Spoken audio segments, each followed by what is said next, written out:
Ini aja deh seal ngambil kan dari seal sebelumnya tuh yang BOD online ya, Nggak tahu. codingannya. Gue udah cek kok, gue pakai laptop satu lagi kan, gue lihat lah. Kok tampilannya mirip banget sama yang lama. Gue kan ada lihat YouTube orang seal BOD. Hmm, ngambil deh ternyata. Tapi kayak semuanya gitu nggak sih? Semua private server. Bisa jadi ngambil dari BOD intinya. Tinggal otak-otak atau ketik drop rate, nambahin item baru apa. Yang mahal bikin servernya ini. Sewa server. Yang susah cari namanya, bukan sewa server. Kan gue bilang bukan susahnya, yang mahal. Oh ya mahal. Oh iya.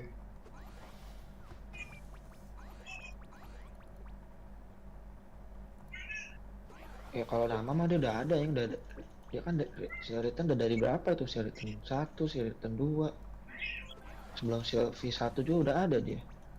Sil apa gitu. Oh, Belum kan dia ada RO juga. Maksudnya kan dia kayak grup grup return. Bikin hmm. Sil, bikin RO, bikin RF, bikin DN. Oh,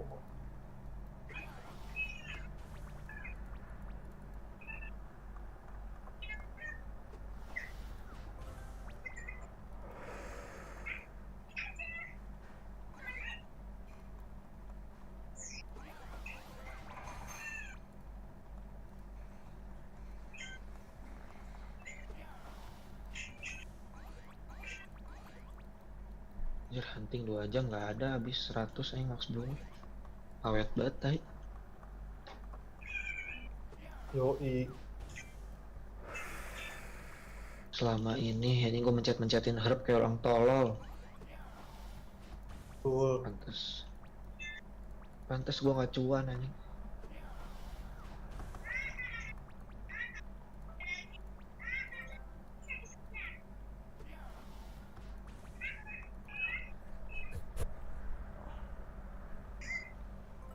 Ntar tinggal cari max belumnya. Kok ngisi wisdom gara-gara ini anjing jual Max Blue susah. Gue nggak tahu sih. Gue nggak pernah jual, biasanya gue nggak gue pakai. Maksudnya gue kasihin aja paling kalau ada. Ah, si Asap di sini anjing. Iya kan hidupnya harusnya deket lu itu.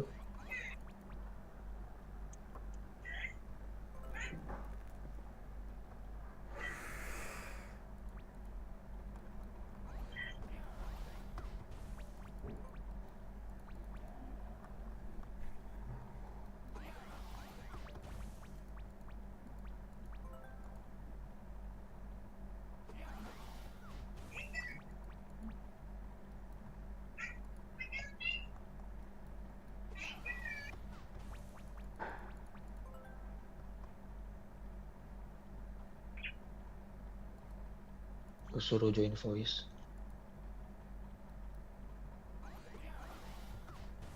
Nah sini nggak ada orang, cuma bertiga doang gitu, sepi. Iya, OTW katanya. Tahu nih. Lagi pada semangat kali.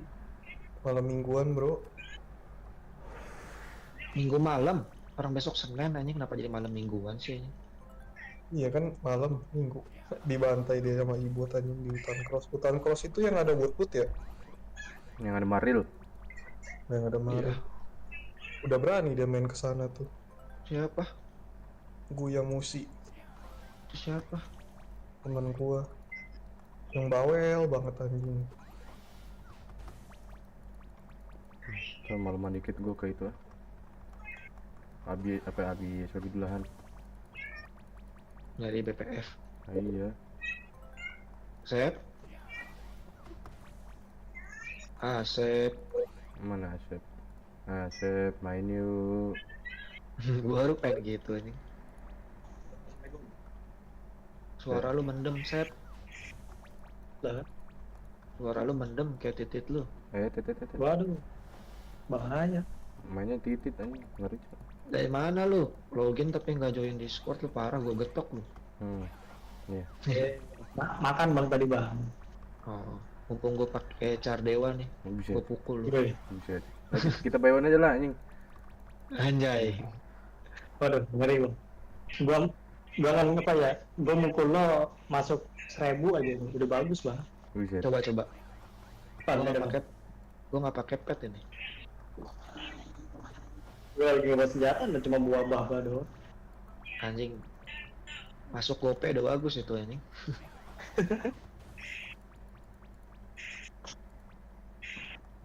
Tumben rame banget di depannya rame. Emang iya? Habis nggak ada habis. Ada orang. Dalam udah cek tuh, AOD. Wah nggak berani bang. Pernah di dalam lagi seles sama orang. Ya, lewat. Baru masuk. Lewat Seles. Itu Kak, Lewat doang anjing. lu kan udah GGWP. Kalau kalau sama no limit mah udah menang. Udah bayaan bang itu. Bayaan. Kalau lu lihatnya BL non baru jangan.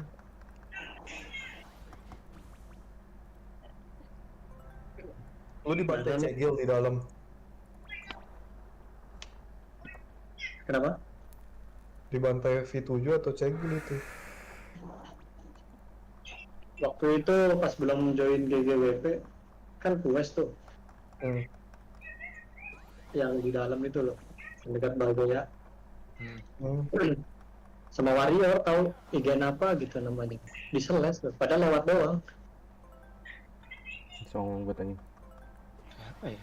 Masa V7 nggak mungkin ya? Ya mungkin Iya. Ngapain paling V7? gesit, iya. Ngapain anjing V7 warrior aja. Orel makanya. Orel ceplek paling. posisi masih level 117 deh pas gue quest dimensi itu. Sebelum quest dimensi mah quest 4 hero. Kalau lu kesana ya quest Batiro lah berarti. Iya pas quest 4 hero Kok saya bisa? kaget lah gue pas mau balik. Emang niatnya kan bunuh diri tuh ke Momon, tapi nggak yang di dalam, yang di luarnya. Di seles, suwe. Galak juga orang itu. Makanya.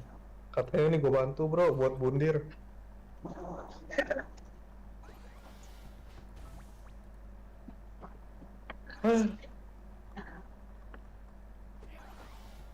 Ngopi dulu bang, ngopi bang.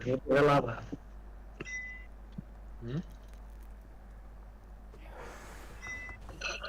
Kenapa? Ngopi hela. Oh, sok monggo. Asep. Farming tapi jalan kaki. Yo, Anjing. Gak ada guardian gua. gue juga jalan kaki. Lagian petnya juga apa ini baby Pia anjing tolol. Pakai permen aja bang. Global Kayak Pimin. gak ada anjing. Kayak pinin pakai permen. Belagu banget. Minimal naik ini kan naik labu gitu loh. Kagak lagi gebek pet ini. Mau jadiin apa kok? Ya kalau jadi. Jadi bang positif. Anjay. Itu bukan positif, namanya ngarep anjing. Gua putar juga loh.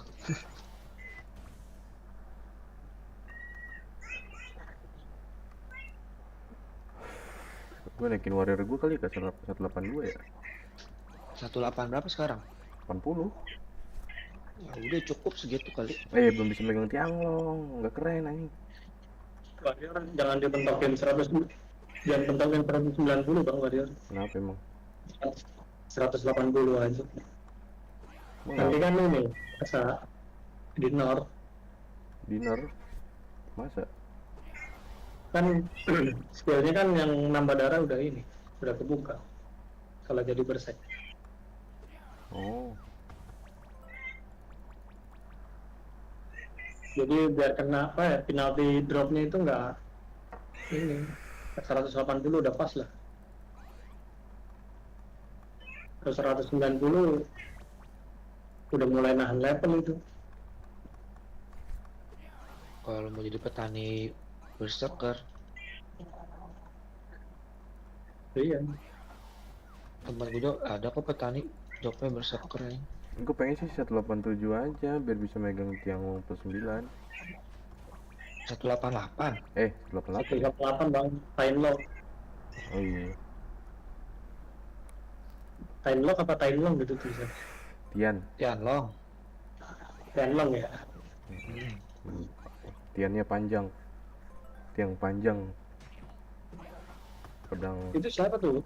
Elichan apa Elichan tuh? Hah? Itu yang dikeroyok Momon itu. Halcyon. Nggak tahu siapa. Nggak bakal mati juga yang 12. Gak bakalan 10.000 darah.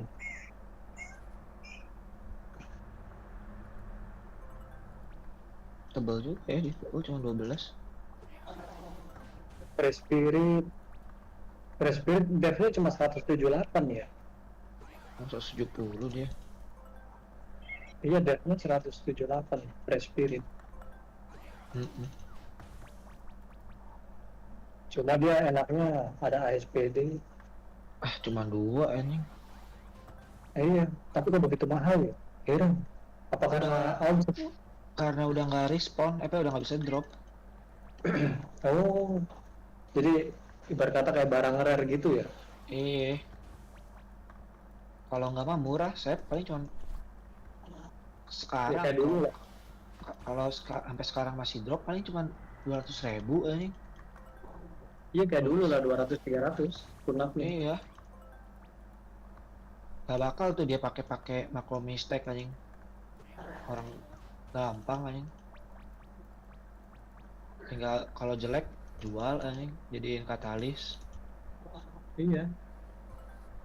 Kalau dulu zaman apa ya? Asepso P2 itu pakai ini bang, pakai artisan. Bajunya artisan Iya. yang G. Celananya Artisan tuh lu gain. kenapa? Artisan lu gain. Enggak kan dapat bang dari Siren. Kalau nanti kalau buka ini belum. Artisan ada bang yang Siren. Dari Siren nih, artisan G. Iya, maksudnya belum Dari ada itu. kan masternya. Belum ada kan. Iya, belum kebuka. Makanya gua ini bang kayak equip itu ya nahan dulu aja, pakai equipnya gua cegel-cegelnya gue jual-jualin. Iya. Suatu saat juga pasti rilis gitu loh, pasti murah juga.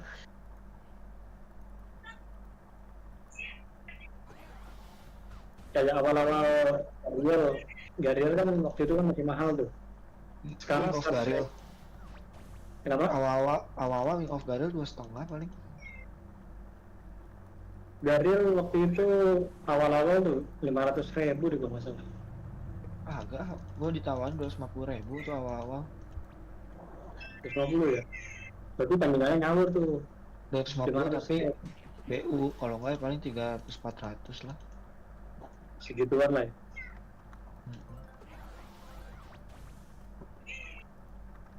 Makanya tar aja lah pakai suku bus aja. Suku bus juga gantian sama si Pelin itu. Pelin beli Mariel, suku bus juga pakai. Iya. Paling enak lah gitu. Cuma Pelin mah orangnya nggak terlalu demen false lah. Nolep deh. Padahal dia online tuh dari pagi tuh bang, sampai sekarang nih masih online dia. Ngapain tuh? Mukulin batu. Aneh bang. Kadang tani, kadang ya leveling. Mukulin batu gitu. Kalau mukulin batu sore bang biasanya bang dia bang. Buat masak pop.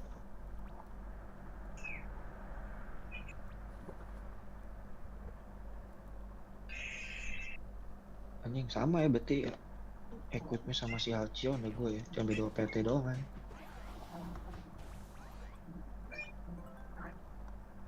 Kalau gue pukul-pukulan kayak masih setara sama si Halcyon. Siapa? Ini gua Sebenarnya kalau equipment setara, ini setara, siapa duluan yang ngegetok sih bang sebenarnya? yang keluar Restone siapa? Iya, tinggal kuat-kuatan ransumnya aja udah.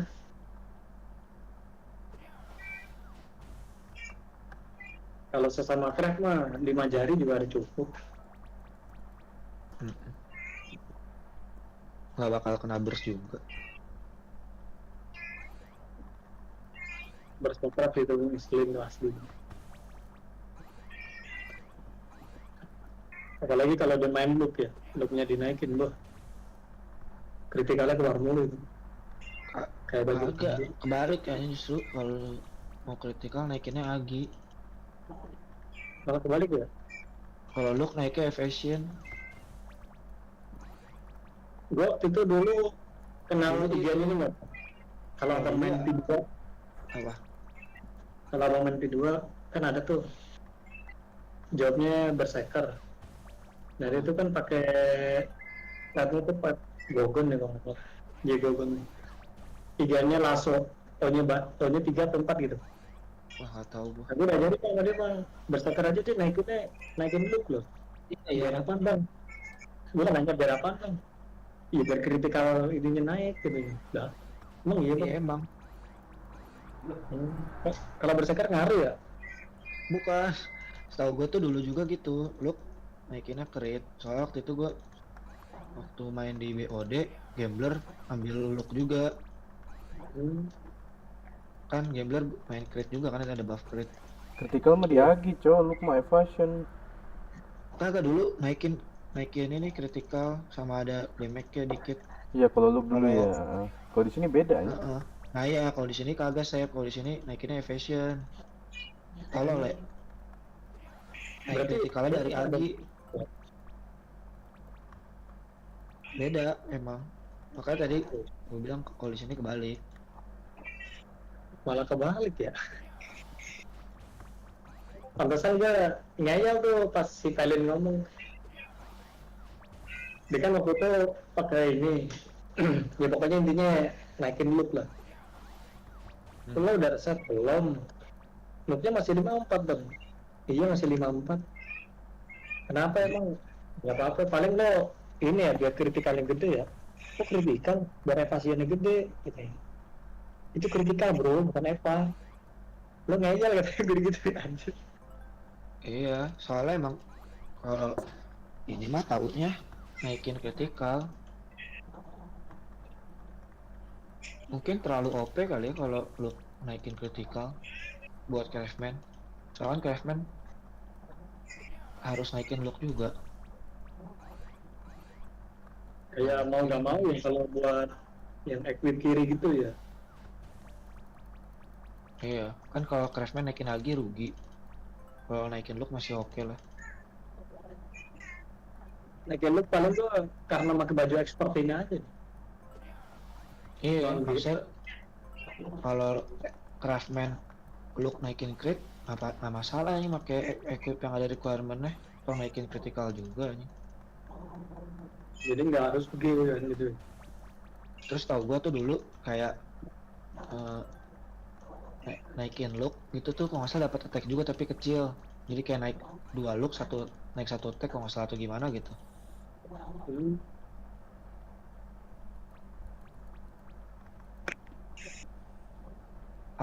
Kalau di sini kagak gitu. Tapi naiknya lebih gede. Tapi ini Kenapa bab tahu? kritikalnya nih bang ya. Sorry gue potong bang. Nggak Bab apa-apa. kritikalnya kalau di P2 nih, kalau gue nggak salah ngeliat juga tuh, dulu kan 40 ya. Nah kalau sekarang udah 50. Nggak hafal gua nggak hafal. Mungkin iya kali ya. Gua nggak pernah main itu nggak pernah naikin Craftman waktu itu cuman paling sampai level 100 Craftman gua. Nah, kalau ini skill demolnya yang skill 3 nih itu 2000. Kalau di V2 Paling Cenggo itu berapa? 1400 ya kalau V2. V2 1900 bang justru. Nah, Oh. yang deadly itu 2000 bang, kebalik bang. Nggak, soalnya setahu gua tuh yang Demolition tuh setahu gua emang lebih kecil damage-nya dulu, cuman kritikalnya lebih gede.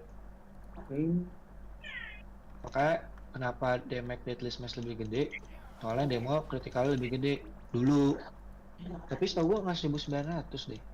1900 ya tapi ya dulu ya. Dulu 1900 bang, yang deadly itu justru 2000 kebalik. Tapi cooldownnya cepetan, yang demo. Iya iya. Kalau itu ya benar. Makanya kenapa damage lebih kecil soalnya bisa di spam. Makanya di sini nggak tahu kenapa dia lebih gedein.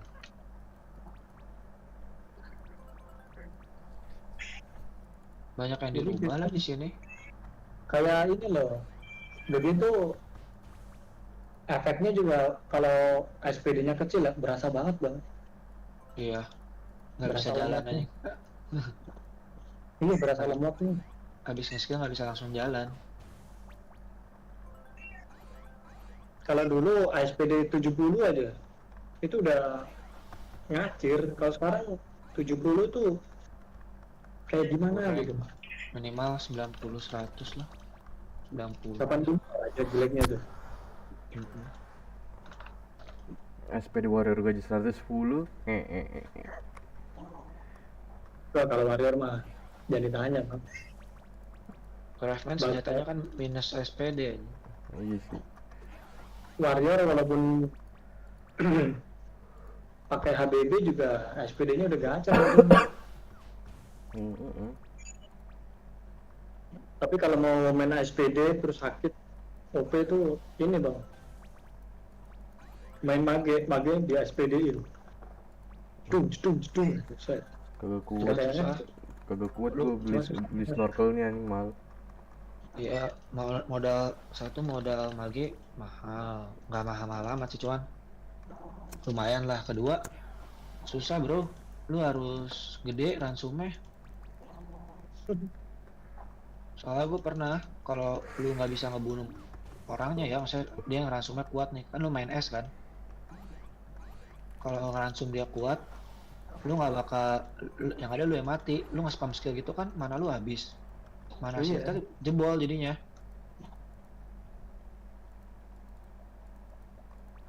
Kubuk-kubuk sama sekali. Ya itu anak Discord. Si Mochi ya. Iya, oh iya dia habis keluar guild ya. Ini Mochi yang semalam gue kasih spot bukan sih? Yang subuh-subuh. Kalau nggak salah ya, iya. Yang waktu itu kita ini loh, yang kita mau PK orang, Oh, yang lu benar. yang lu PK orang itu. Iya benar. Itu gue dendam pribadi tuh bang asli. Soalnya orang kayak gitu. Akhirnya nggak balik, akhirnya juga nggak balik lagi kan. Pindah-pindah teman jadi Travia sini. Travia sebenarnya udah dimusuhin tuh sama orang-orang. Siapa sih? Kuku Bima. Kuku Ada Bima. kemarin.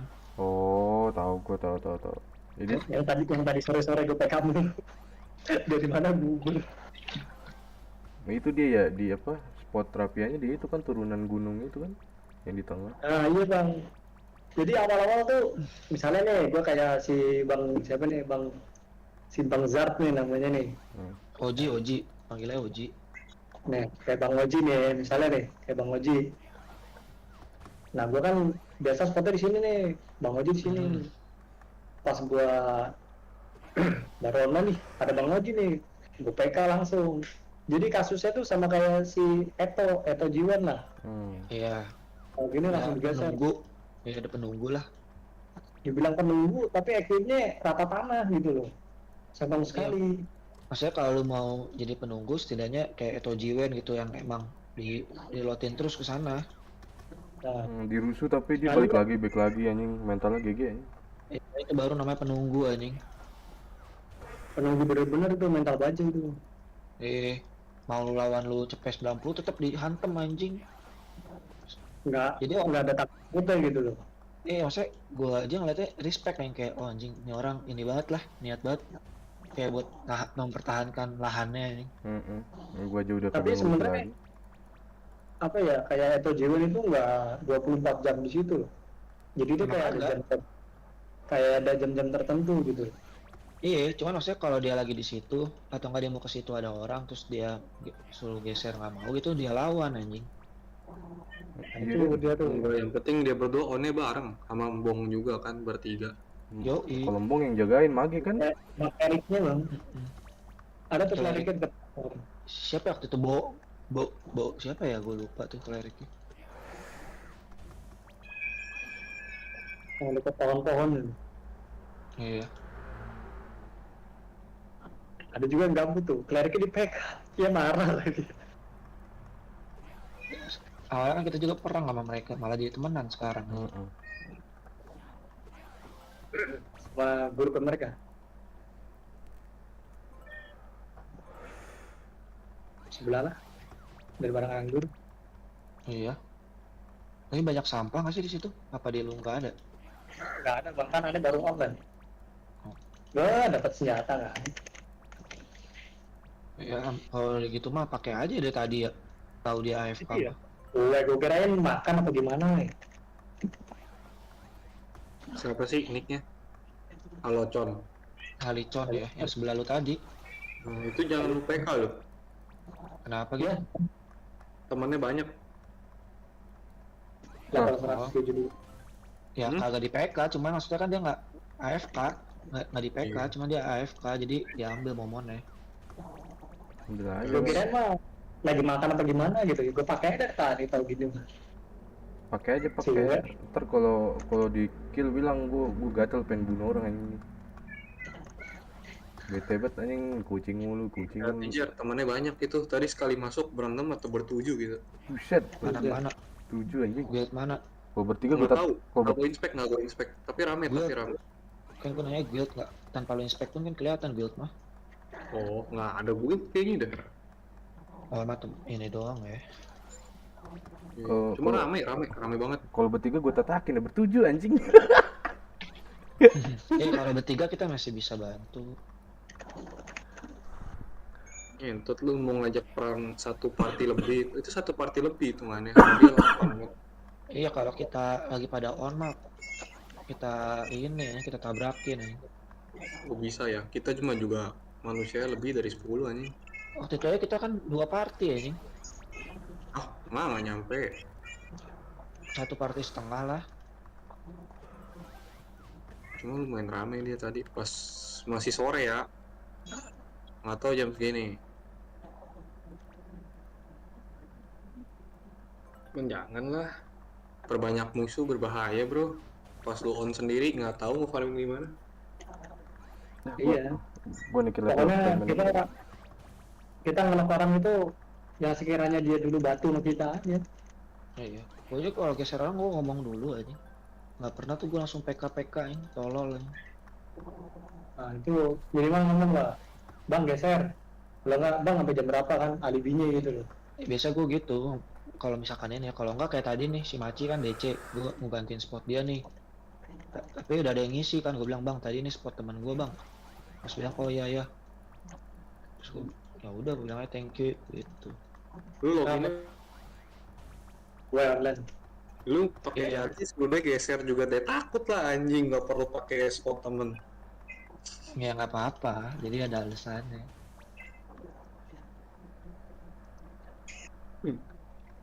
Gak takut dia minder. Si Ina yang kasihan yang pakai Devi dibantai cuk. Sama siapa sih kemarin namanya? Si Halicon Nggak tahu. itu ya? Iya, Ini yang si Halicon ini kan yang ngebantai Devi iya, kayaknya ya, aku lupa. tadi kan. Nggak tahu. Mesti tanya si ini, mesti tanya si Ina. Itu kemana sekarang orangnya? Nggak tahu. Enggak si Halicon itu kemana? Ini, nah hidup, cuek, Oh udah gerak lagi. gerak lagi. Harus boker kali tuh.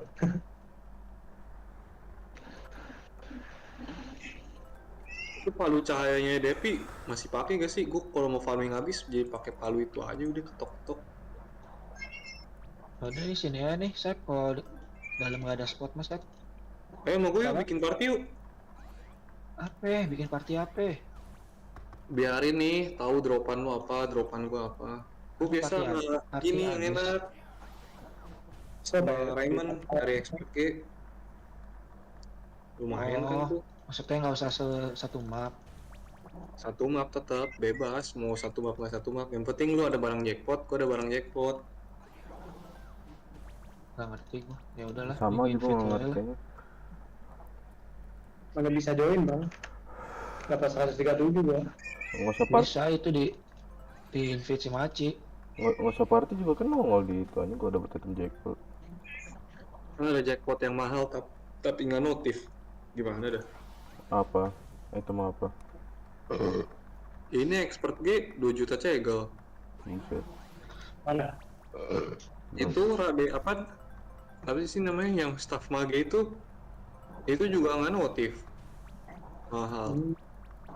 Ya udah Rune tuh. Sweet juga hitungannya, Rune Sweet mahal kan, mahal. G udah mahal G, apa nggak notif. Baju sama celana sih yang mahal. Bang Mochi ini celananya mau dijual kan Bang Mochi ini? Nggak tahu, orangnya belum datang. Boleh juga nih celananya. Lu Buat pakai pecinta apa sih? SPD. Hah? Boleh itu. Buat pecinta SPD ngeri juga ini. SPD 10. Bayarin celana beruang gua aja SPD 10 nih. Ya, aneh nyarinya Karena jamnya. uang lo SPD 10, Iyo, SPD 10 HP 2 mau jual berapa lu? atau 8. Kentot, nggak jadi bro. Yeay. Lu tahu Udah. cegel gue berapa? Udah murah lah itu aja dari 2,5. Enggak, maksud gua bukan murah. Lu tahu cegel gua berapa kan? Main da 2 nggak bisa. Ya, lu masih nanya nih.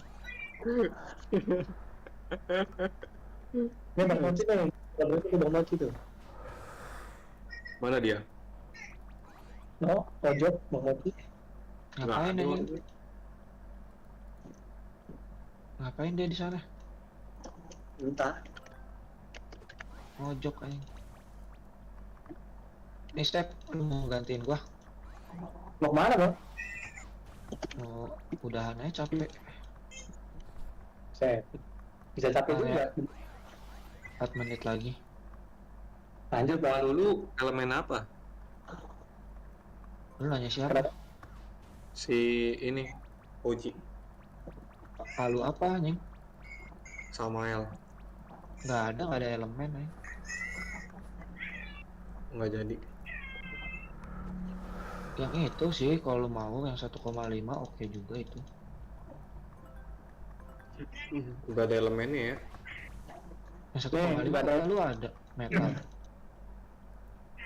Gue pengen leveling gitu sampai 150 gitu ya. Kayak susah banget. Beli kayu lah. Bocor Bang. Merwa. Oh ya lu equipnya nggak ini sih. Kecuali kalau ada yang punya cleric bantuin nge-heal gitu. Iya. Cuman ya siapa yang mau mantep nge-heal doang yang tiduran yang ada. Kalau ada cekelnya mau Bang. Nggak ngaruh, ada cegel juga. Ngantuk anjir, cuma nge-heal doang. Temen gua ini sih lagi apa? Lagi banyak kerjaan. Biasanya temen gua tuh tukang nge-heal tuh biasanya tuh. Jadi joki nge-heal daripada ini kan daripada pakai master gitu. Bocor nggak karuan. Jadi dia nge-heal. Jadi setiap farming itu dikasih high blue dia. Tapi Blue-nya kenapa? ya namanya lu farming mah udah pasti harus keluar max rate. Kalau nggak di Iya. ya maksudnya. Maksudnya pas ini lah Bang. Pas leveling gitu. Iya, maksudnya kalau leveling ya emang udah wajar lu keluar max rate. Kalau lu nggak mau keluar max rate ya lu farming jatuhnya bukan leveling. Tempat leveling yang enak nggak begitu keluar max rate tuh di ini Bang, di snow Bang. Cuma gitu, formnya buset, rame banget. Iya, Wah. kalau ada tempat level enak, drop enak udah pasti susah lahan basah gitu man. Lo kalau mau yang tipis lagi marionette tuh tipis. Itu saudara Romi tuh, ngeselin dari situ. Iya, kalau Waktu itu sih gue sempet beberapa kali di situ masih dapet lah, soalnya ini kan belum si saudara Umi belum kesana. Ya kan gabut banget tuh. Sampai gua katain bang di mana?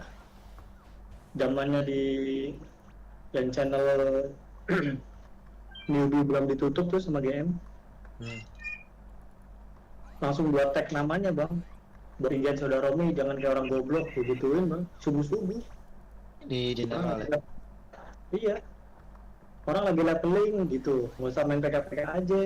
Ngotak lah tolol, begituin bang. Gua kontol-kontolin bang. Sampai gua ditembak 3 kali. Gak cuma lu doang kayaknya yang itu, apalagi si Aichi tuh. Kenapa? Ya apalagi kayak si Aichi juga banyak kok yang menghujat. Iya kayak orang bego gitu loh bang. Asli. Ngapain gitu loh. Kecuali di lahannya dia kayak di CG, plastik gear gitu. Masih oke dah. Nah ini tempat leveling gitu. Apalagi pagi-pagi subuh-subuh. Lah gue ngehit aja 3 hit karena udah mati. Itu marionet. Iya. Pas waktu level berapa itu? 110-an ya kalau nggak salah. Kalau 110 mah iya tuh masih merah itu momennya. Iya bang itu aja buset.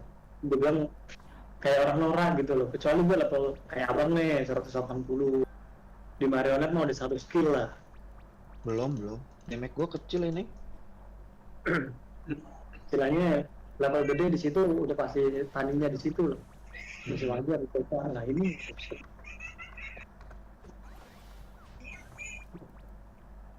udah kapan tahu loh. Subuh-subuh mau level 30% lagi bang, 3% bang.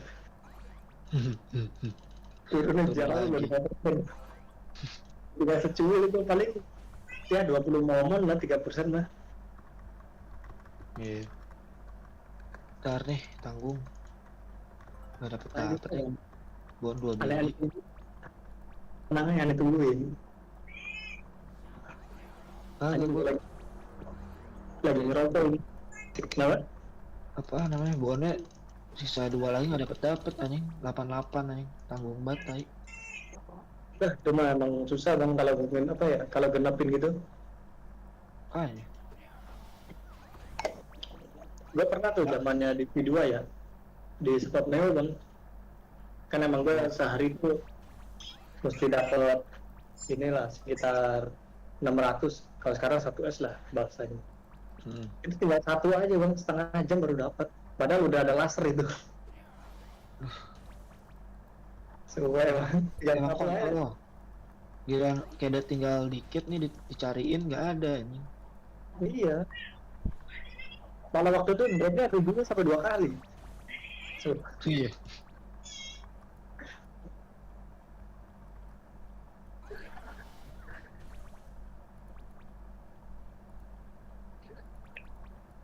Kalau belum drop nih dari tadi yang udah 5 menit ada kali. Lumayan tuh gue bayar di dalam tuh. Apa? Gue bayar. Bongkar CJ bukan. si J di dalam gue. Si J ya dalam ya.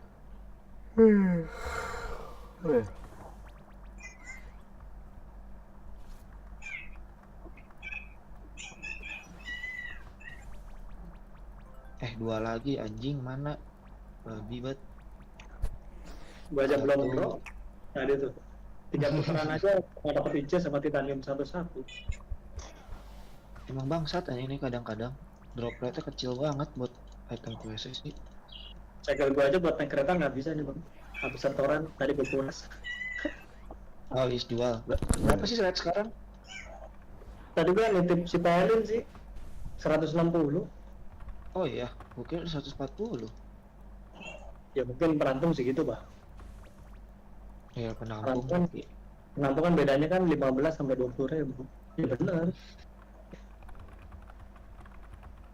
Sebenarnya nggak apa-apa lah bang kalau gua misalnya nih kayak abang nih penampung nih kan nggak apa-apa dah gue ngikutin rate-nya abang, tapi ada satu hal, jagain kalau gue farming gitu doang. Oh iya, jadinya win-win. Win-win Jadinya solution. sama-sama cuan lah gitu loh.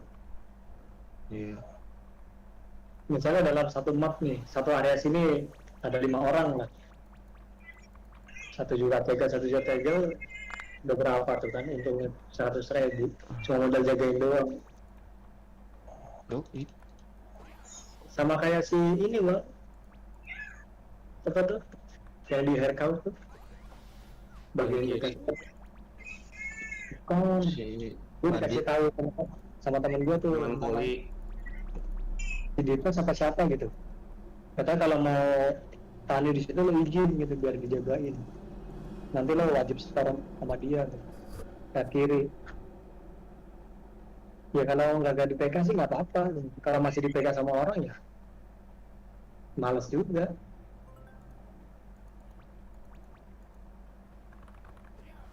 Ini udah nih. Udah tuh, lanjutin yang sebelah lu. Sikat Sep. Oke bang, terima kasih. Ya, semangat Sep, artinya Sep. Wah selamat pagi nih bang. Sampai MT. Ada siapa Paris komen di live gue anjir. Riz, Apa? Deceris. Ini gue udah masuk. Oh, udah masuk siapa Paris? Udah itu ini tadi. Kagak sadar gue. Set, Kenapa? kagak sadar gue. Nggak sadar kenapa? Udah masuk DC. Ntar gue gedein dulu Buset. ya suaranya.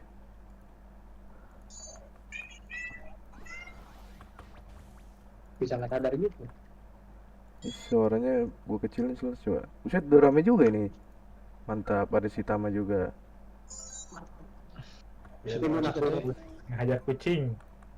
OTW nggak ada yang semoci. Goblok. Itu yang di elemen kayu yang lawan perinya itu darahnya dikit ya itu. Gue akhir celana mochi nih. XP-nya kenceng nggak di situ di kayu? Iya. Kenceng banget Ceng speednya. lah. Cuma gua kesana full banget, banyak orang tadi di yang lawan peri. Duitnya banyak di situ. Aduh. Anjing paling kiri sekarang megang gua Silon Alep anjing. Iya, orang dibantai-bantain sama bandit di Lewok. Nora anjing. Terendah itu kayaknya sampai pindahnya ke sana. Jalur gajah makin panas guys. Minimal sandi lah. Crabman Skor gue, kandang minimal. gue permain crabman gue aja kali ya. Levelingnya ada. Bingung ini. Warriornya lanjutin warriornya. Capek. Udah 180 Riz. Begini, mantap. Ayo, Betul juga. tadi siang tuh set.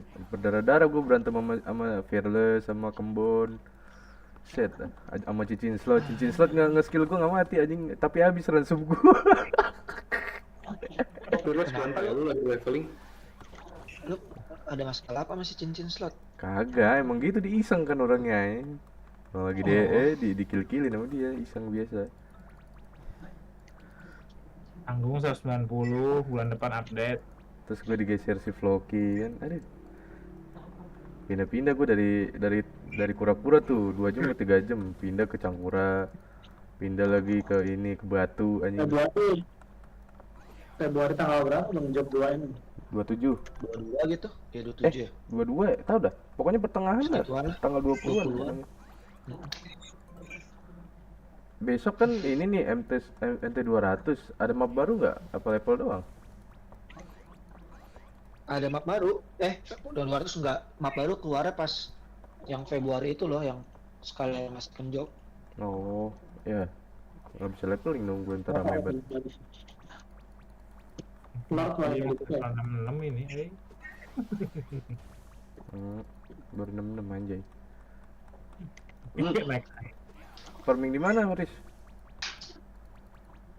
Tiga gaming mau farming gimana?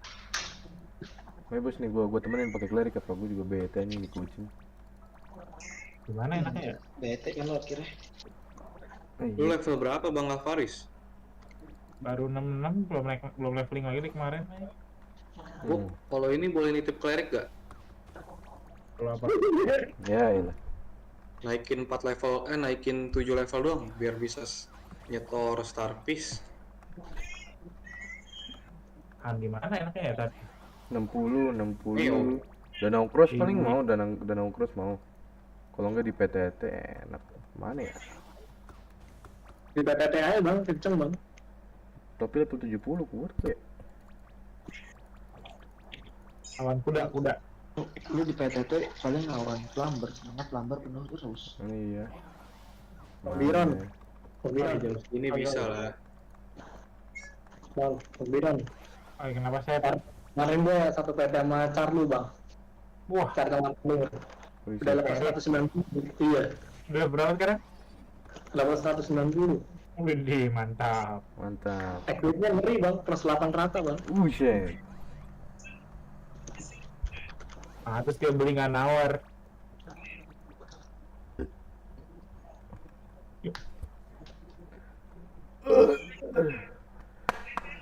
Masuk angin.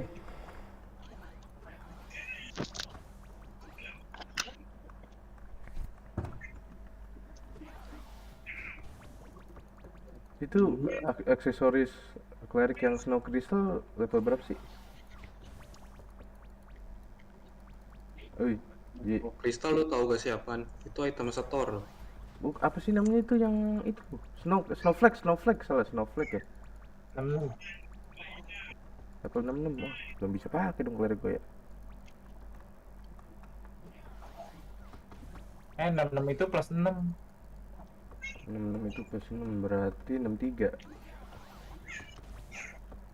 Kurang satu level. Ayo Riz mau leveling Riz, ntar gue temenin. Tapi udah malam sih. Enggak ada nggak? Besok aja lah, habis MT. Gaspol. Ya udah, boleh. Boleh. Gua kayak diambil dulu aja GBPet. Buset. Pet apa emang? Baru jadi kena Anjing, dia. promet. Hmm, 2 kali lo gue promet tuh. Promet G. Biasa yang di Nixi sedih banget sumpah. Kayak dikece-kecein gue. Recekan permanen aja yang ini parah. Ya ampun, OPT-nya nggak ada lagi, akurasi 4 doang. Bang Macu udah join Discord belum? Oh, Bang Macu belum join.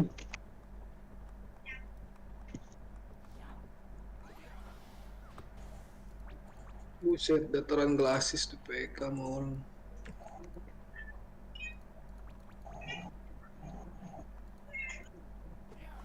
Gue aja nggak ada slot nih gue. Wih, Ruby.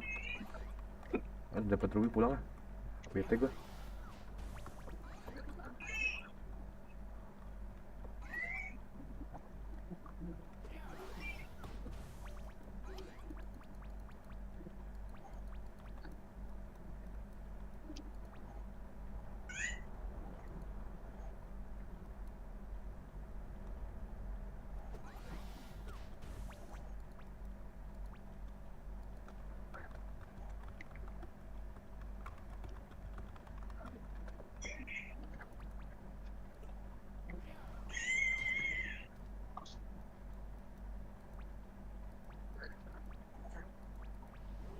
Nggak bisa ya? Itu bagus sih. Kecil kayaknya. Apa quest episode aja ya? Bingung cok.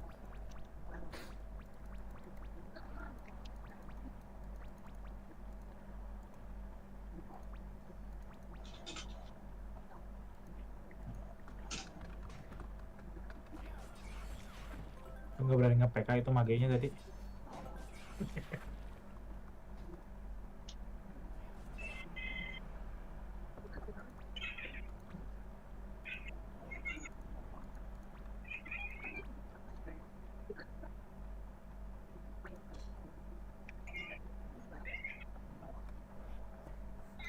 Si Atana.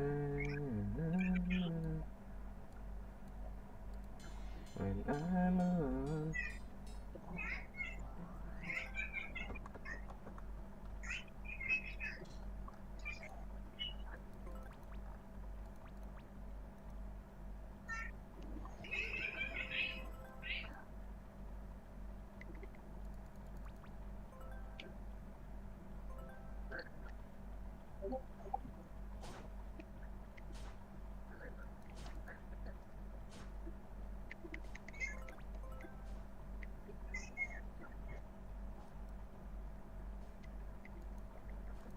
Iya lupa.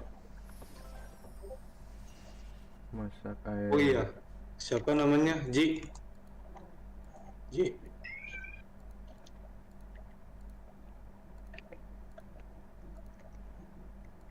Siapa ya? Oh ini deh. Ayo Bentar siapa? gue cek dulu. Siapa yo? Lu Jer. Apa? Hah? Bentar ya. Gue search dulu. Apaan? Apanya dong dang ding dong. 153. Akun lu kan 180. Gue boleh pinjem akun warrior lu gak? Farmingin The Rise Phoenix X-Core Apa itu buset? yang di dimensi tanah. Nggak bisa cow, di PK pasti rame itu. Sama Melbourne ya? Nggak bisa, iya. Nggak bisa cow. Momen pojokan juga tetap dikejar sama bandit tuh. Iya. Nggak bisa. Gue udah cobain soalnya. Lewat dikit, lewat aja lihat-lihat aja di PK nya.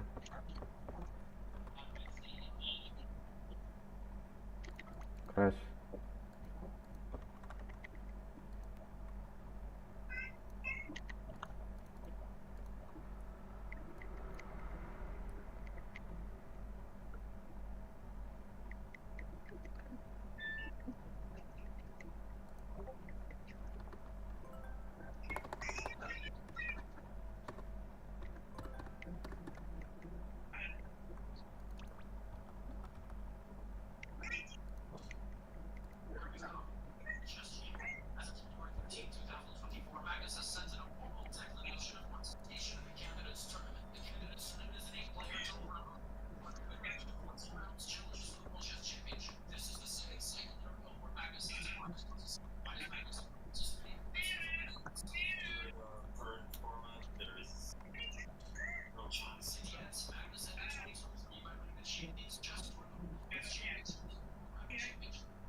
Naikin warrior kali ya, 2 level lagi kali ya. Anjing gua bingung.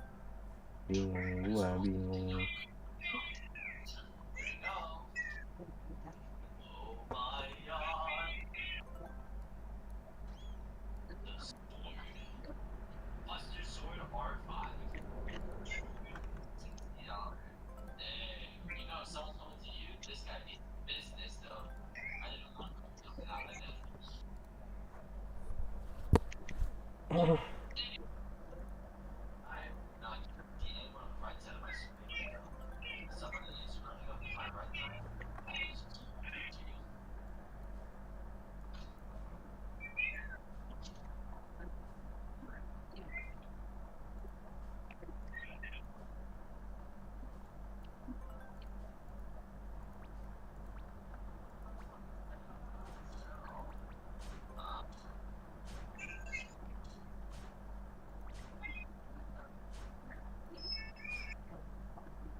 Wah, sepi nih, gas.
Ya, nge-lag. Penyakit.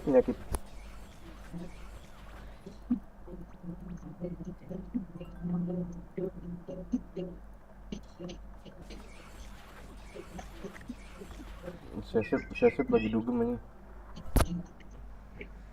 Gue duluan ya guys. Kemana nih? Tidur. Oh, oke. Oke, thank you. Siap.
Is it like to d5? He's trying to be as provocative as possible. He's saying, you know what? You can have the pawn. I mean, I'm gonna annoy you. I'm not necessarily gonna try to win it back. King c2, and listen, Daniel is like 2 moves away from completely stabilizing and having a very, very, very promising position. Hans plays a5, and he spent a good amount of time on that move. Nearly 30 minutes were spent on a5. Basically, right now, the position is at a critical moment, despite it only being 10 moves. because the sides played in such a provocative way. Like, the C3 Sicilian has a reputation of being very solid, but at the end of the day, it's up to the players to determine how they're going to play it. It's a very critical position because white has an extra pawn, and he's going to develop very quickly and actually put some serious pressure on black if black is not careful. B5 played by Darda, and Hans plays bishop f5 check before committing one of his pieces. If you block, there is knight to b4 check. So the idea being that you win the knight back, win the piece back with this fork. Among other things, like knight takes e3, followed by the move e4, which is a fork, or just e4 right away. So Hans has to go, Daniel plays king to b2, and now Hans grabs the bishop. His knight is still hanging, and he plays bishop c5. Whoa. The idea of Hans was to completely sacrifice his knight. Wow. BC, BC, and black has a pawn for the piece. A pawn. He's looking at a second pawn, and the king is a bit weak. Now, in this position, bishop c4 is the best move for white, and the idea is that you actually walk your king into a check, and then you play here, and apparently white is much better. Apparently black just has nothing. If you play f6, you play rook e1. If black keeps the bishop on this diagonal, you actually have knight takes e5, which would lead to a fork. So that is the best way to play after all of that. But instead of that, Darda plays knight takes e5. He just grabs himself a pawn and he does it this way.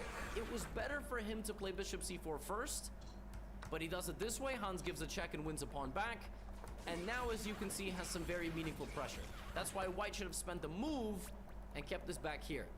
Knight c4, bishop h6. This is an insane game that is hanging on a knife's edge, but the computer still prefers white. Bishop e2 castle, rook d1, and now Hans plays a4, g4, bishop g6, and king b2. This was like the major moment in the game around here, where I think the biggest advantage existed. Long-term Stockfish gave this like a +1.5.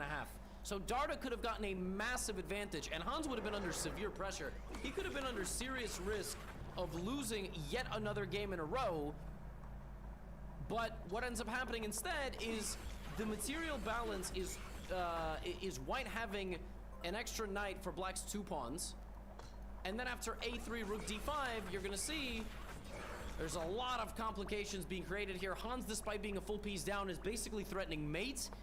White has to sacrifice a rook, which he does, and we emerge with the following position. You may be wondering why the knight wasn't taken. It's because this was hanging.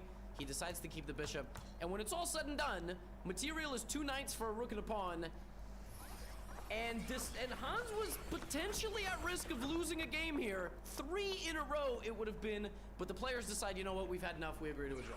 That is your appetizer of the day. Hans Niemann, very, very, I wouldn't say very, very close. But if Darda had played bishop c4 on the 15th move, there could have been some really promising stuff here. And again, the point is that this idea of rook d8 it's not working if white just stays patient. And apparently, as you can see from the evaluation, 1.5 and only growing. So Darda misses a chance. Can you imagine if Hans would have been 0-3? But the rest of the games that I'm going to show you today, oh my goodness. Oh my goodness, this game was a bomb cloud. We're about to see a giga bomb cloud in this game. E4, C5, Vidit versus Alireza Firouzja. We have a Najdorf Sicilian. That's big because Vidit is a D4 guy.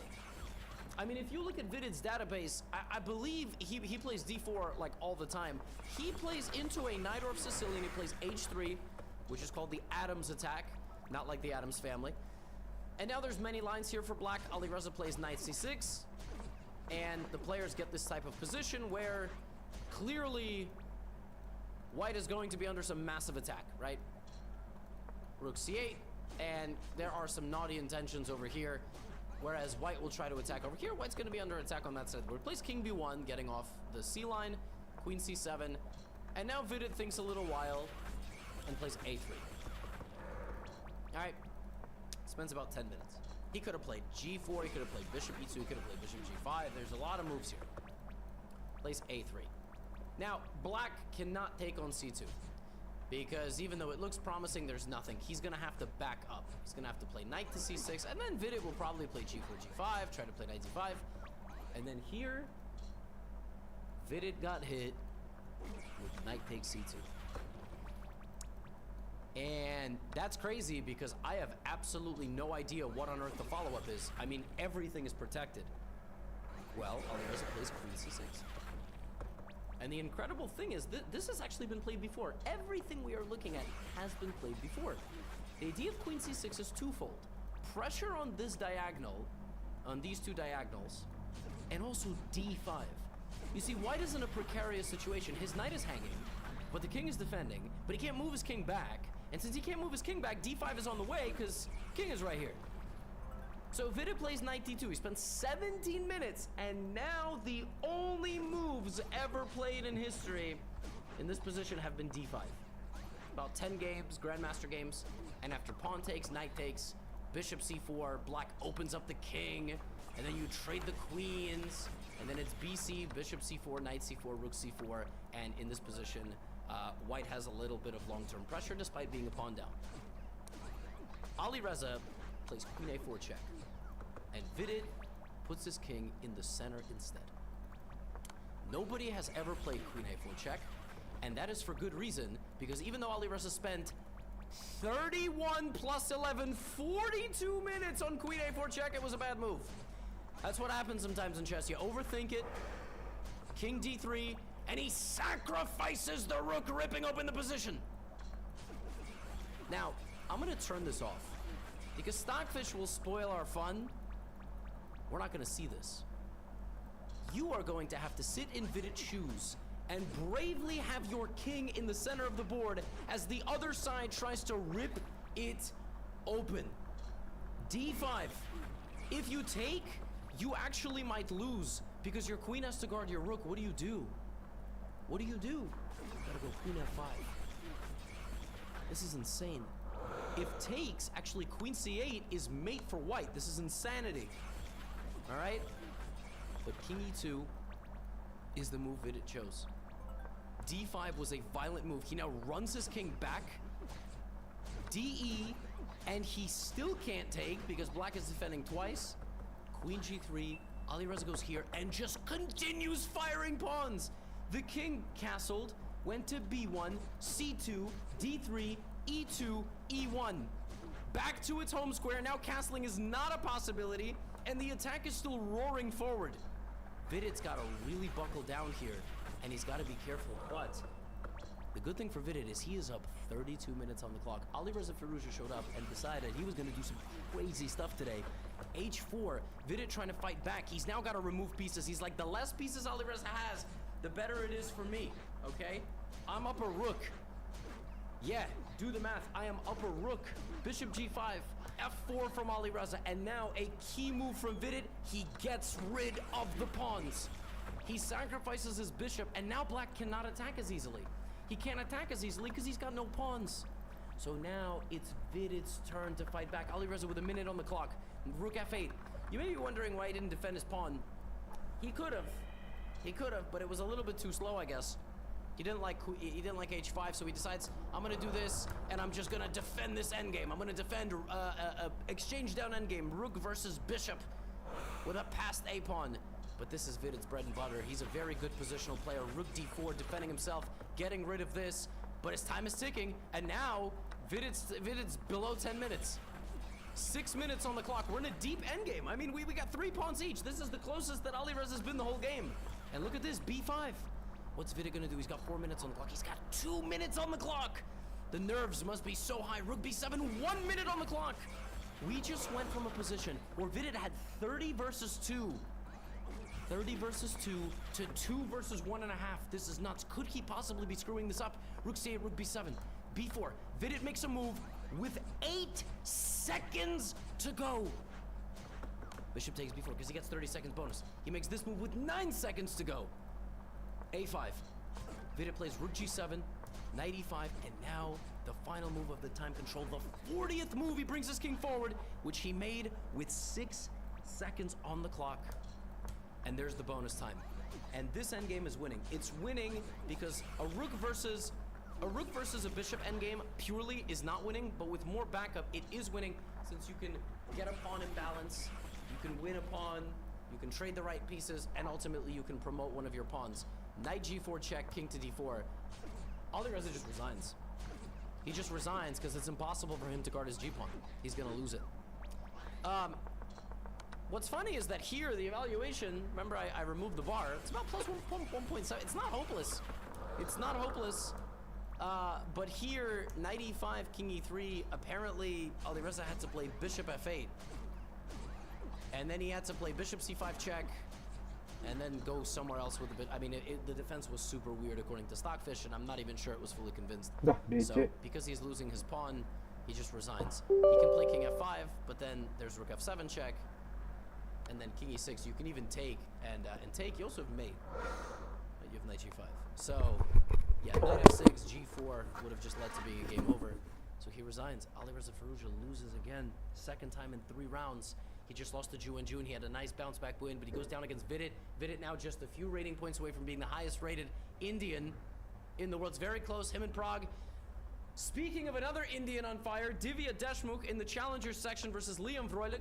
We have a very imbalanced opening, a reverse Sicilian and English. Knight f3, and Divya starts advancing on the queen side with a3, b4, bishop b2, rook c1, knight a4. Every move follows. The knight is going right there. There it is. Vroylik tries to attack, but there's not a whole lot going on there. Now look at this. Queen a1. Oh my. A sniper from the corner. C-file is up for grabs. a4, b5 on the way as well. Liam strikes in the center. Take, rook c1. Plays f6. Divya plays queen e2. We go to an endgame. Rooks and knights versus rooks. Knight and bishop. Rook d1. And now, rook e2, rook c7. Liam really wanted to win because I gotta tell you, like, this was really unnecessary. White is going to play against this majority. She's gonna play against this 3-on-2. Liam deliberately goes for knight versus bishop, and not just knight versus bishop. He gives up the pawn like this. So now Divya is gonna attack this and that for the endgame, and Liam is gonna try to, you know, grab some pawns of his own, but bishop c5 is a really accurate move by her. She's a pawn down, but she's gonna get to the 7th rank first. And what do we know about the endgames? Putting your rook on the 7th or 2nd rank is violent stuff. Rook b7. Now he says, let's trade. She says, all right, no problem. Can Divya, who is the 150-point underdog in this game, not to mention the title, Liam Vroylik is a grandmaster. Can she put on a masterful performance here to get the job done in this endgame? He's trying to defend. We're very, very close to a draw. Very close to a draw. c6, rook b6, rook c4. Some chances. Whoa, whoa, whoa, whoa, whoa, whoa, whoa, whoa. Whoa. Here, apparently this was all correct, but you have to play king f7. If c7, there is rook c5, but rook a6, king e6, and the king gets close to the pawn. Rook a7, there is g5, and the thing is, this is close, but it's never promoting, and white is too passive now. White's rook is just stuck. That was apparently what he had to do. He had to allow white to be a pawn up. But the way Liam did it is he now plays super passively. Look at this amazing move, rook b4, sacking a rook to try to sneak the pawn through. Rook c8, rook b6, and now it's a very different story because Divya's king is active. And she advances, utilizes that pawn as a deflecting mechanism. She's breaking in, and it's over. She wins a masterful endgame, advancing her pawn up the board, and there is absolutely nothing Vroylik can do. f7, f8 is a queen. X-ray on the 7th rank. He resigns. What a win for her. That came out of nowhere. This was the position. I mean, it was relatively straightforward. She was pressuring the whole game. When the position was clearing out, she had bishop versus knight. So she always had some long-term advantage. A massive win for her. A second very big win in the event. She can be very pleased with her performance. I got some more games for you. Anish Giri is leading the tournament. Can he build on his lead versus Nodirbek Abdusatorov? We have a Petrov defense, and then after this, I have Gukesh versus Max Varmerdam. Can Gukesh also get there with a first place tie, or will Max win a 3rd game in the event and play spoiler as the hometown hero? He's only 26-25. I mean, only, right? But compared to the other players. Now, interesting line here chosen by Nojabek. Massive sideline, d4, knight c3 are the main lines. He plays c4, Anish plays bishop e7, and now knight c3. The idea is to damage your pawns, but to have a little bit more space. So we have take, and then the sides castle this way on opposite sides. So we're gonna have a battle. Pressure, right, over here, and Anish is gonna do whatever he's gonna do. Puts a pawn on h6. Look at that. I mean, that looks so good. But black is fine. Black is fine. Anish thinks for a bit, plays c5. Very committal decision. 20 minutes spent on that move, offering Nojabek the opportunity to capture this knight. And basically Anish is saying, you know what? I have weaknesses, but I'll deal with them. Bishop f6. Bishop h7. A mechanism to deflect the king either toward the danger or to weaken the f7 pawn. And now we go here, and we do that to utilize those weaknesses that Anish just made playing the move c5. You put all these pawns on dark squares, you want to trade your dark squared bishop, not your light squared bishop. You put all those pawns on dark squares, you have light squared weaknesses at an elementary level. And Anish knew what he was getting himself into, but now black has to suffer. Black will suffer, and again, a bishop surrounded by the same color pawns. What's the bishop doing? The pawns are doing the job the bishop is doing, right? So knight d2, king b1, and now, how will Nojabek do anything here? Can he do anything here? Look at Anish. Anish is doing exactly what he needs to do, fighting back against the light square control. If CB, then AB, and actually Anish has attacking chances with his bishop. Now his bishop is coming alive, right? So clearly there is some stuff there. Rook e8, but he's also leaving this pawn to die, right? The queen can take the pawn on d6. Queen e6, knight e4, bishop e7, and now look at this move, queen d5. Very nice idea. Not rushing, just looking to create some long-term problems. CB-AB. Now he throws that in because there's no attack. F4, F5. It's been a light square type of game for Nojabek the entire time. Take.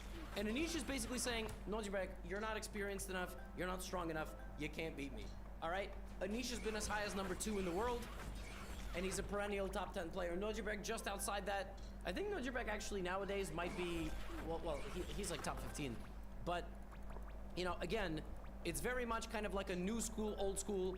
Let me buckle down and play defense. Look at this nice move, b4. Fixing the structure and creating long-term problems for Anish, who's trying to bring in his king, but so is Nojabek. Rook d7, just advancing. I told you, light squared strategy for a long time, seizing those light squares. King d8. Now look at this, it's a beautiful idea. How do you break through here? How do you break through? If you take this, we're gonna have to trade rooks. That's too quick. You give me too much activity. Nojabek finds c4. The black position is too tied together, too stuck in the mud. And now, if Anish takes this, you could try to sneak through, but it's actually better to now take. The idea of c4 is to deflect the b pawn from the defense of the a file.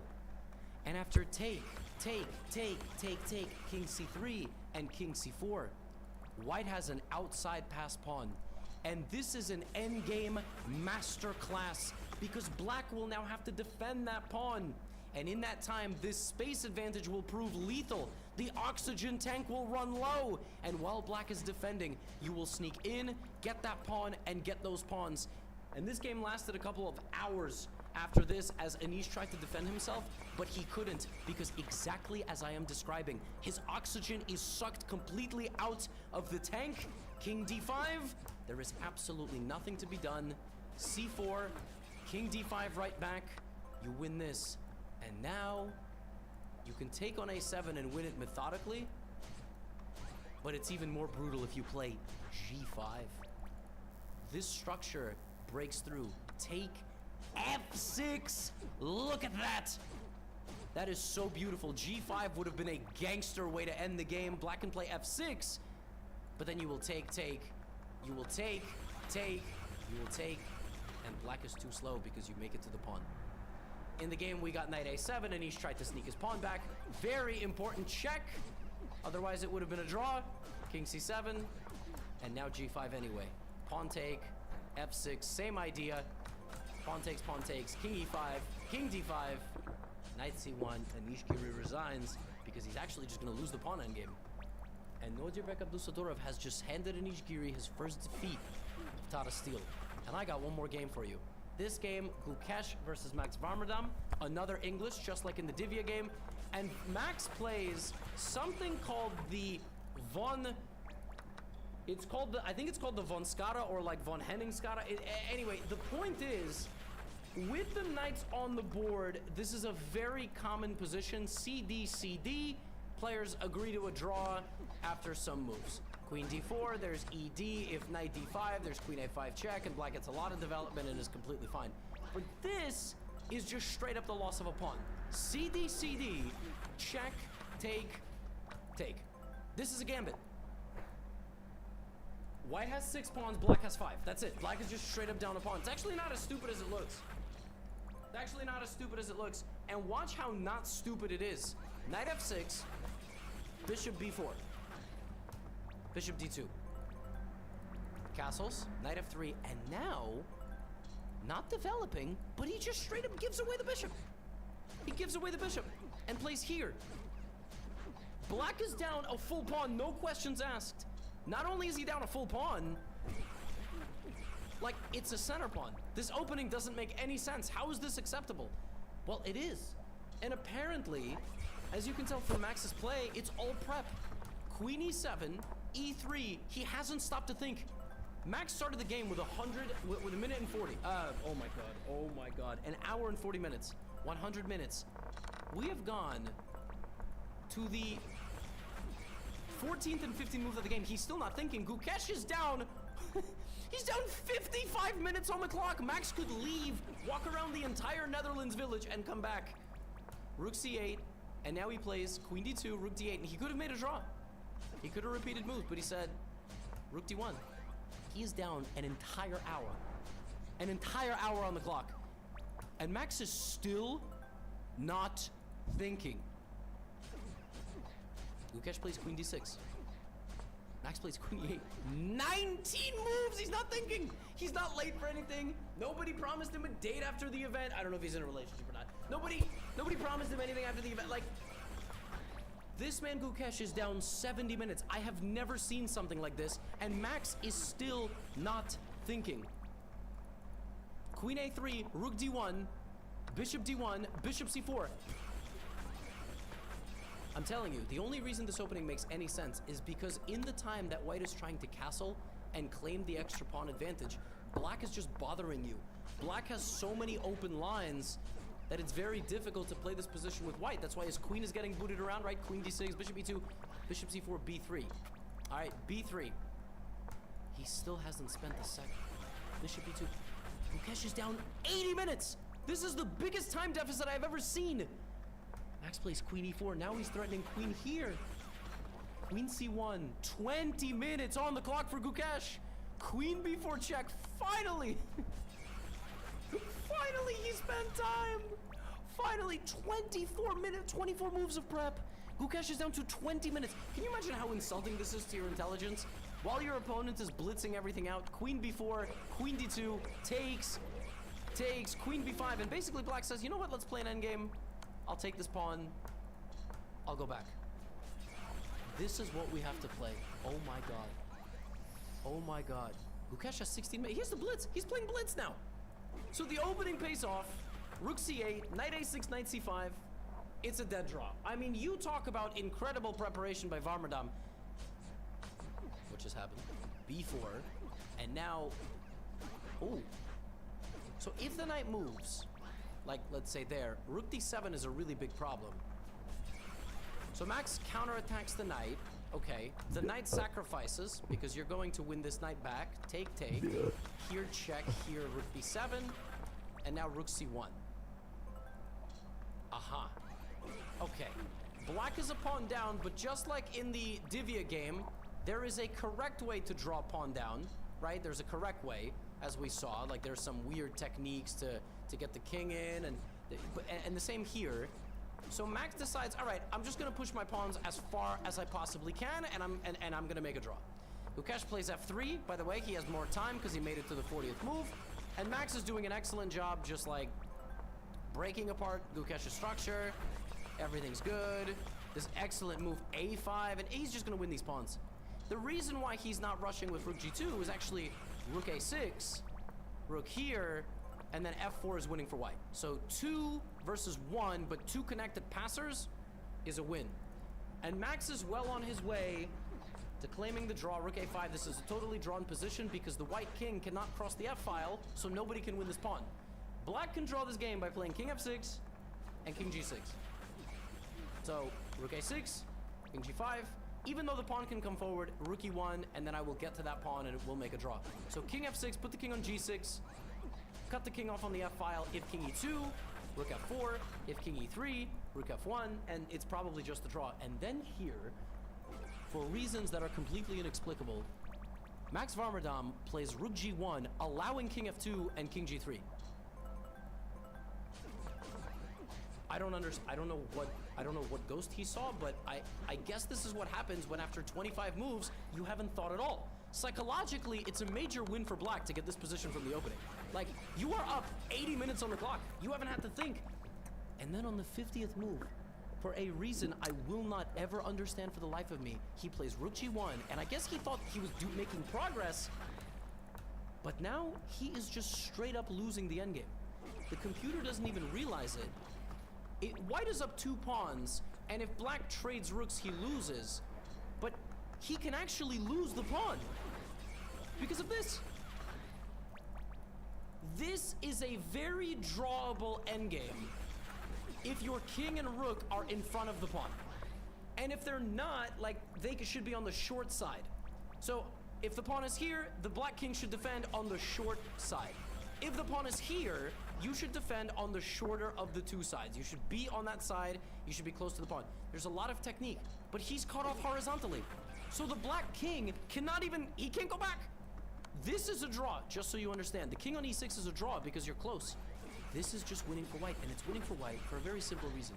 He's going to push his pawn, and he's not going to allow the king to get close. g3, rook f1, king g4, and now he can just play rook a5. If rook g8, he plays here, and then he plays here, and oop. No. No.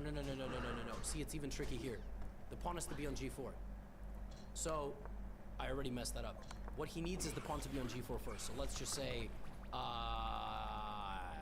rook g8, rook f2,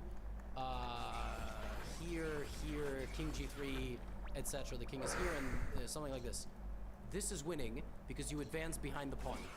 And let's say there's like this, right? So what you do is you get the rook to h6. You get the rook to h6 because it enables the king to walk up and push the pawn, and it prevents the black king from getting back. The defense is hopeless if the white rook can get to h6. If the black king gets to f6, g6, it's a draw. So king g4, rook h5. He's trying to get that exact same setup. King h4. The king gets close, but it doesn't matter because I'm constantly threatening this. King f4, rook h6, and Max Varmerdam just resigns because he can't actually stop the pawn from getting any closer. Rook g7 is nice. Rook f6, king e5, rook f8, and the king is on the long side, so you just lose. Rook h7, king g3 is a draw because the king gets back. The king g5 is winning because if the king gets back, the king is leading the way and the pawn is just going to promote. A little bit complicated, as you saw there. Even I rushed and the pawn had to be on the g4 square instead of the g3 square. So it's possible to screw up this endgame, but it's crazy that he got this far and he was so close and he just had to put his king there.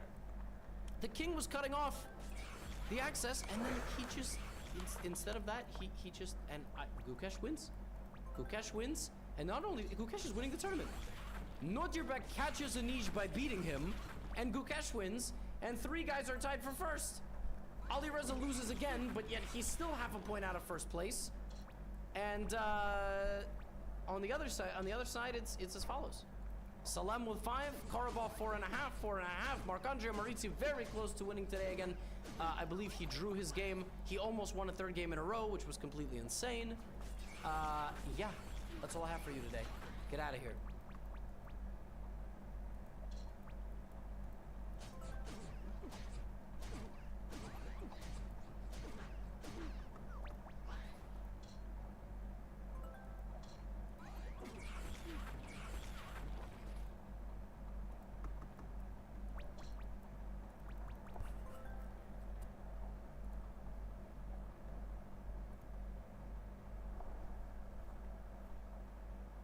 DE, queen.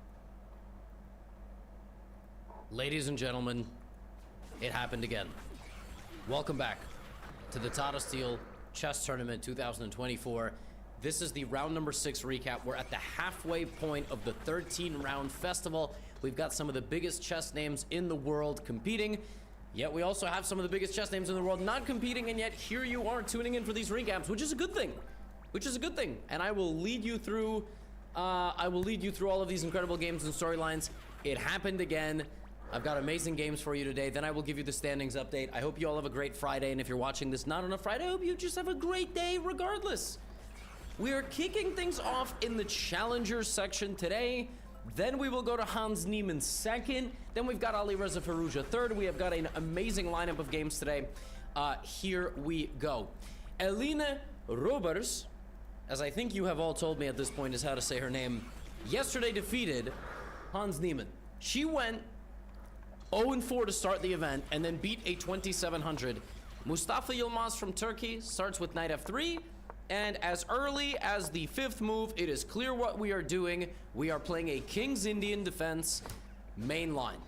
Black will now choose the setup, e5, castles, and now Elina, instead of playing knight c6 or knight bd7 or any main line, plays b6, which is a move that I have never seen in my life. Literally have never seen anybody play like this, because normally the bishop doesn't really go out. Like, it supports an advancement, or if it does go out, it goes out here. You trade, you drop the knight back. b6. White plays rook e1. He spends 17 minutes after b6. So she really gets this man spooked. She plays rook to e1, because the thing is, you don't know with white if you want to keep the tension and how to keep the tension. You could commit the pawn to d5, right? So now rook e1, knight c6, clearly provoking this move, which is what happens. And now white plays the principled way, which is b4, right? Like, that's what you're supposed to do in the King's Indian. You're supposed to take space on the queen side. What black is supposed to do is put these knights back and launch a counteroffensive, but she strikes back on the queen side. Now that's weird. And the thing is, for white, if you lock the queen side, if you don't have any more forward mobility, black will go here and you're dead. Like, black will then go h6, and then black will go f5 and you will die. Black's attack will destroy you if you can't strike back on the queen side. So he takes, she brings the rook out, and now he starts kind of adding more pressure to that queen side, right? He's trying to expand, play knight b3, put pressure. Elina plays f5. She's still in her prep. She's up 30 minutes on the clock. Take, the knight comes out. The knights got back up. The knights are swarming in. It's a very back and forth game. Rook a3. A useful move potentially, and she's also, he's also looking to go to that side of the board. Knight h4. Elina just lining him up. Look at this. Look at this, all on the king side. Bishop d7 targets the pawn. He now has to liquidate. She plays queen e8. Now Mustafa takes over. He's got a really strong initiative after c5. She really should not have allowed it. Now the position's quickly disintegrating. She takes on e4, rook e4, but he's got a great position. Will this pawn sneak through? The sides are now getting lower on time as well, right? 13 minutes to make 13 moves. CD, very, very, very complicated position. Black has 4 pawns, white has 4 pawns, but black wins the pawn on d5. Now there are tons of open lines over there. Tons of open lines to the black king. He moves his king out of the center. She now centralizes her queen and has a major advantage. King slides out of the way as well. Both kings have been tucked away because the sides are about to go to battle. He takes on d6. She takes back. That was an inaccuracy. Now rook d1 is going to win the knight back. She blocks, though, and white is down a piece. White is just down a piece right now. He got 2 bishops versus bishop knight knight. The best move in this position is queen d3. That is a crazy move. And the point after queen d3 is that if you trade, the bishop hangs, the knight hangs, and that's that. But instead of that, with about 5 minutes on the clock, Mustafa plays bishop d3. And now e4. And suddenly the white position is falling apart. He's got 2 minutes to make 4 moves and not lose on time. Queen f2, threatening mate. The rook stops it. Rook unpins itself. Oh my goodness. The knight can be taken 2 ways, but rook e1 is mate. Queen c3, h3. But now knight e8, and black escapes. She's escaped the skirmish with an extra knight. And now it's just a matter of, can she win this endgame? Now, if Stockfish played this endgame with white, maybe it's a draw, because 2 knights cannot beat a lone king. It's impossible. So knowing that, all white needs to do is get rid of those 2 pawns and not lose a huge amount of material doing it. What black needs to do is bring the right pieces up the board. If you trade the rooks right now, if, for example, in this position you played rook, I don't know, I'm just gonna say knight c7, rook a6, it's a draw. You cannot win this position because I will trade off my pawns. So black cannot trade the rooks, but does black have enough firepower? She's gonna do her damn best. We are now deep into the 50s. 1 pawn has been traded. This is the final remaining pawn. All Mustafa has to do is trade the rooks and sack the bishop for the pawn, and it's a draw. But she's not gonna let that happen. She's not trading the rooks. She's targeting him. She's swarming him with the knights. But how is he's gonna defend himself? Surely. We have now crossed 60 moves. Here comes the black king. Uh-oh. The pawn might be lost, but you can't take it because I'm gonna mate you. Bishop d4, king d4, 1 pawn remains. This pawn wins the game for Elina, and if it is uncapturable, then she's going to win. But if he takes it, it's going to be a draw. She blocks with knight d5.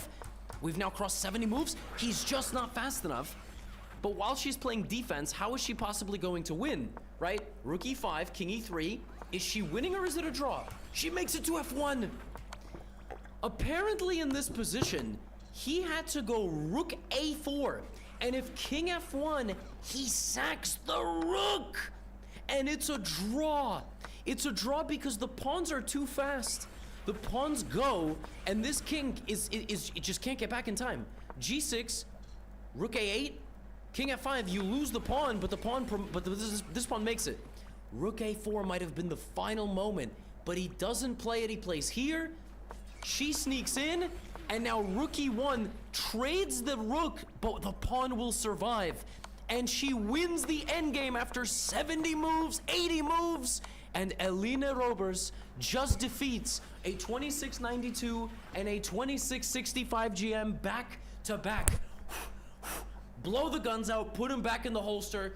She just went from 0-4 to 2 out of 6. She's on a 2-game winning streak against an average elo of 2680. Monster victories for her.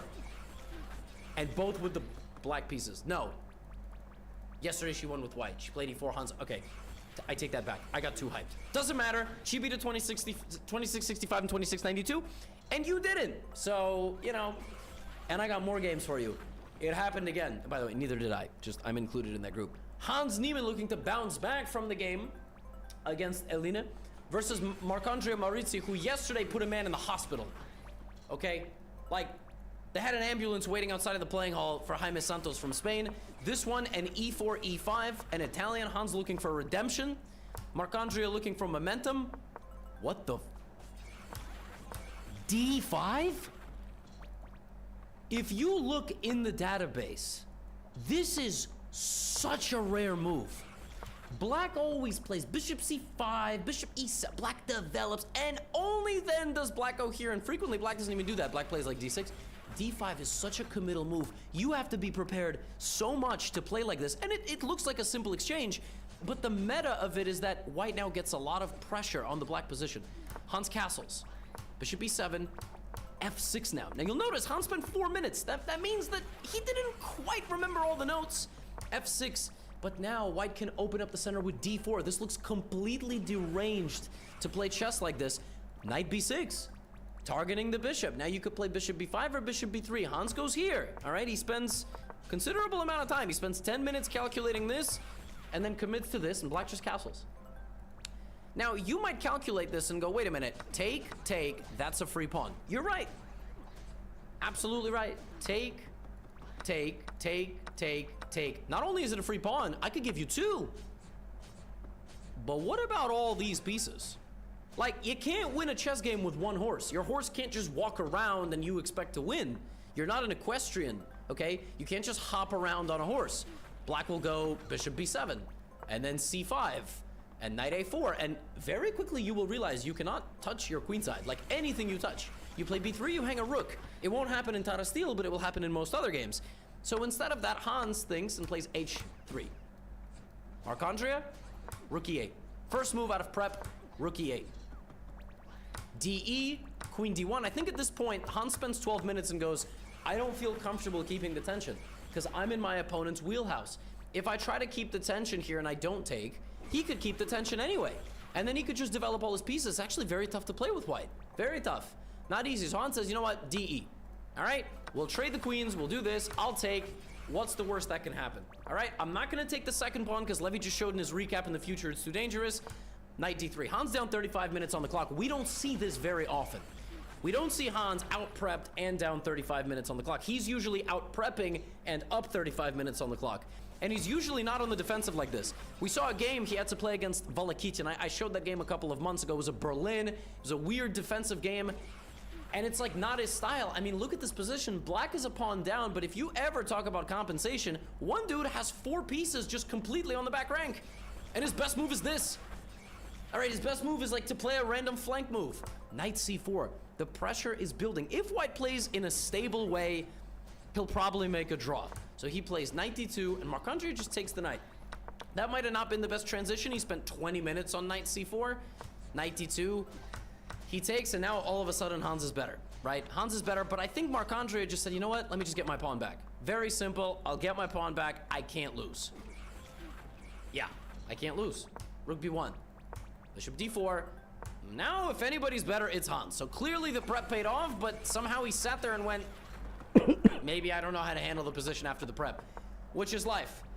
Yeah, sometimes that happens. Like maybe Black had to go A5 or Knight D5. And the way he played it, Hans was able to develop and trade. You don't want to give your opponent a chance to develop and trade when you're down a pawn and your only compensation is a lack of development by your opponent.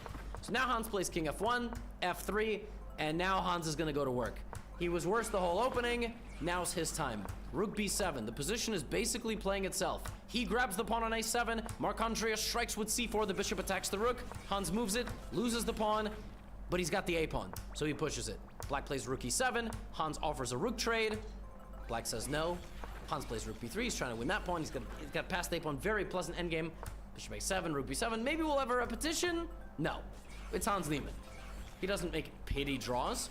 King F7, Rook B3. But now Black plays C5. What is going on? I thought Hans had the position under good control, but suddenly the guy's gonna have 2 passed pawns. Uh-oh. Take. Rook B7. Black's defending. So Black's defending and attacking, and the king is ready to join the party. Hans takes. He plays a move with 30 seconds on the clock. It's a losing move. Apparently, he had to play bishop to freaking C3. The idea of which is if you take the bishop off A7, I take A7, and you lose. Because D2, King E2, and you can't stop my pawn. So bishop C3 deflects the bishop, and then you bring the king. That was apparently the way. The way Hans does it this way, he traded too quickly. He traded the rooks too quickly, and he wins a pawn, but Black's king is too fast, and I got news for you. The bishop endgame is completely lost. So Hans starts running his pawns, but it's not fast enough. Bishop goes back to C5. Bishop D2. And Marc-Andre Maurizi, out of nowhere, wins this game against Hans Niemann. Hans just can't move anything. Bishop G7, and he resigns. He would have to lose all his pawns, get his king out of the way, King C2. That is absolutely insane. Hans Niemann just lost 2 games in a row. For the first time, I mean, I don't think he's lost 2 games in a row in a while. And if he has, maybe World Rapid and Blitz, but I'm talking classical. That's nuts. And Marc-Andre Maurizi just popped off. Absolutely popped off for 2 wins. That is bananas. I got more games for you. Alireza Firouzja looking for redemption. Yesterday being taken down by the women's world champion. That was a massive, historic win for her. He's playing Wei Yi. This is a matchup of the 2 biggest what-ifs in chess. Wei Yi was Alireza before Alireza was Alireza. Okay? Alireza is the new generation story of Wei Yi. Wei Yi was 2740 like 7 years ago. So the question was he the next bright star of chess? And he's always been 2740 with a very interesting, aggressive, dynamic playing style. But his journey has never quite realized maybe the potential. I mean, he's still super young and anything is possible, but these 2 guys broke the record for like youngest 2700 ever. So We play a death sentence of a variation. This position is very, very well known at top level. If Alireza takes, Wei Yi will take back on d4. So we get this, and now we have a Queen's Gambit accepted type of position. Bishop d3, and Wei Yi attacks the queen side with b5. And a couple moves later, dc, bishop c5, and black castles. This is the position after 12 moves. They've spent a lot of time to get here, but it's relatively equal. White now advances in the center, simultaneously opening up the dark squared bishop and looking for e5 to remove the knight as a defender of the king. Queen c7, trading and trying to bring the rook. Both sides have traded D and C pawns, so they don't have the D and C pawns. It's going to be very much a battle on the other open squares of the board. Take, take, queen b6. Position's a draw. It's heading for a draw. You can trade queens. Alireza plays knight d4 instead, and Wei Yi plays knight e5. Alireza moves his bishop out of the way and safeguards his center with the move f3. Unstoppable force, immovable object. You got the rooks, the knights are going to move, everybody's going to trade. And then here, for some reason, Wei Yi just, like, plays h5. He spends 10 minutes and goes, you know what? My position's very good. I don't have to get in a rush. I don't have to do it. Like, I'm going to go here. I can move a pawn, same side, and I'm going to control your dark squares. Alireza now moves as king. I mean, you talk about a gangster move with all these people. King f2 is crazy. The idea is very simple. He wants to move his knight and he wants to take back with his king. He wants his king to plug into the action. h4. Wei Yi's like, my plan's good. I'm controlling dark squares. g5, knight h5, different ideas in the future. And Alireza realizes his plan. He's like, I'm going to bring my king in because we're going to the endgame. Now my king gets a head start. It's not clear if this is an asset or a liability for black, and I don't think Wei Yi's got an accountant on speed dial in Tata Steel. g5, he's just continuing with his plan. Alireza takes, removes the defender of the c5 square, which was an idea that was made possible with knight b3 and the king walking up, so everything he's doing is very knight c5, it all ties together. Now a4. Everything Alireza's done from literally this point all tied together. He was gonna go here, here, king f2, knight b3, take, put the knight on c5 to put the bishop back, pressure those pawns, and then play a4, utilizing the knight that he just put on the c5 square. Alireza saw like 10 moves into the future to get all of that on the board, and now he's asking some really major questions of the black position. Black's position's not very pleasant to defend. Not pleasant. The only imbalance in this position is black's overextended pawns, which are in the line of sight of white's bishop. And unlike these pawns, which are in the line of sight of black's bishop, these are a trio of pawns, and those are a duo of pawns, and there's no way to target the integrity of them. a4 is a nice way to target that pawn structure, which is what he does. Knight takes, bishop takes. Wei Yi chucks the pawn. He chucks the pawn, plays knight g6. I don't know why he didn't play rook b8. I guess just rook c5 and he thought white was fine. And now Alireza is just gonna push this endgame, and if Wei Yi can defend it, God bless him, and if he can't, he's gonna lose. Knight c3, king d2. Pawn's now 3 squares away from queening. How are you gonna defend yourself? King d6. King walks over to b3. Alireza's game is like, it's just flowing. It's like water, all right? Look at that, king b4. Knight a4. Every move precedes the other. This structure has been intact since he played bishop e2. Like, look at what this is move 37. 20 moves ago, Alireza went f3. This has not moved since then. Look, the structure and the bishop have not moved. Take, knight b5, then he comes back. Like, they haven't moved. The structure is just intact. The rest of the position is being played. Knight c6 check, he has to move his king again. At some point, he's gonna have to move something, right? Oh, no? Rook c2? No? Nothing at all. Nothing at all. E takes f5, and in this position, Wei Yi resigned. He finally broke structure, and he resigned because after takes, he would go rook c7, the king would go to a8, and you would win by king before king c5, maybe. Just king before